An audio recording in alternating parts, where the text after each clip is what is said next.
कमरा बिल्कुल सन्नाटे में डूबा था। दरवाजे पर लगातार होती दस्तकें अब थपेड़ों जैसी लगने लगी थीं। बाहर से आवाजें गूंज रही थीं। कुछ तो जवाब दो लड़की।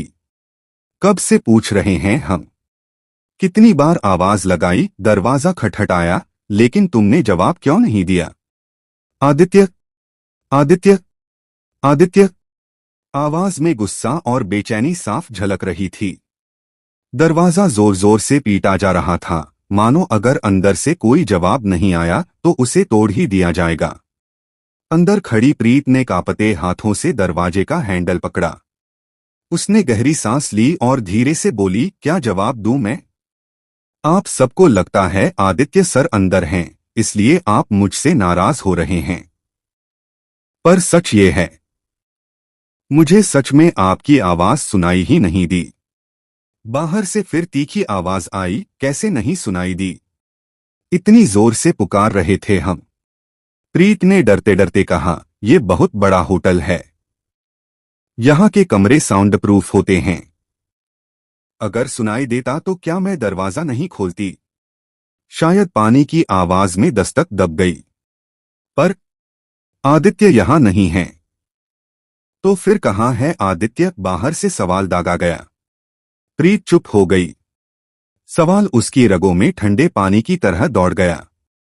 वो खुद नहीं जानती थी कि आदित्य कहाँ है।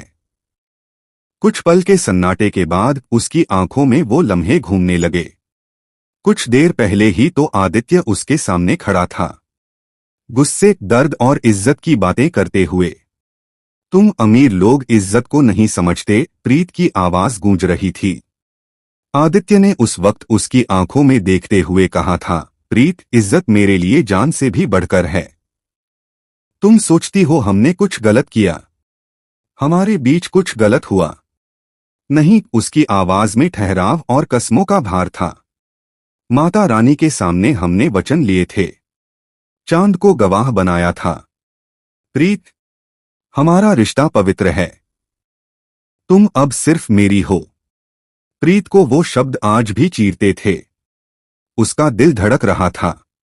डर, भरोसा और अनजाना सुकून सब मिला जुला सा। लेकिन अब आदित्य कहाँ था। फोन बार बार मिलाया गया, कोई रिस्पॉन्स नहीं। Call switch off.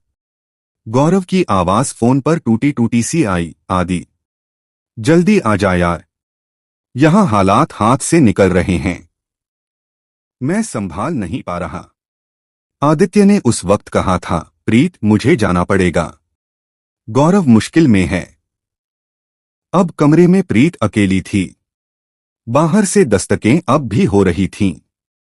और अचानक दरवाजे के पास किसी ने धीरे से कहा, प्रीत, तुम ठीक हो न। ये आवाज गुरलीन की थी। प्रीत दौड़कर दरवाजे की ओर गई, पर खोला नहीं। हाँ,